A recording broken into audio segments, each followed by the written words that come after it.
నమస్తే, నేను విచారి అక్షర మీడియాకు స్వాగతం.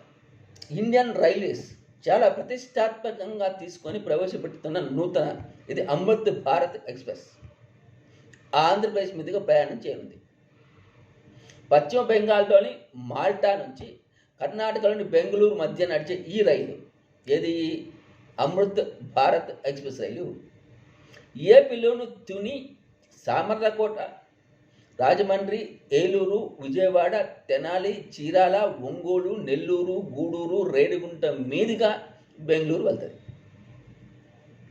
శనివారం నుంచి రేపటి నుంచి పట్టాలు ఎక్కనున్న ఈ మాల్టా బెంగళూరు అమృత్ భారత్ ఎక్స్ప్రెస్ రైలుని ప్రధాని మోడీ ప్రారంభించనున్నారు. అయితే గంటకు 130 కిలోమీటర్ల వేగంతో అమృత్ భారత్ ఎక్స్ప్రెస్ రైలు పరుగులు తీస్తుంది. ఇక్కడ ఎప్పుడైనా ఇది భారత్లో వలస కార్మికులకు చాలా మరింత ఉపయోగకరంగా ఉంటుందని భావిస్తారు. అంటే వలస కార్మికులు తీసుకెళ్తారు, ఎక్కువ వాళ్ళకి చాలా ఉపయోగం ఉంటుందని.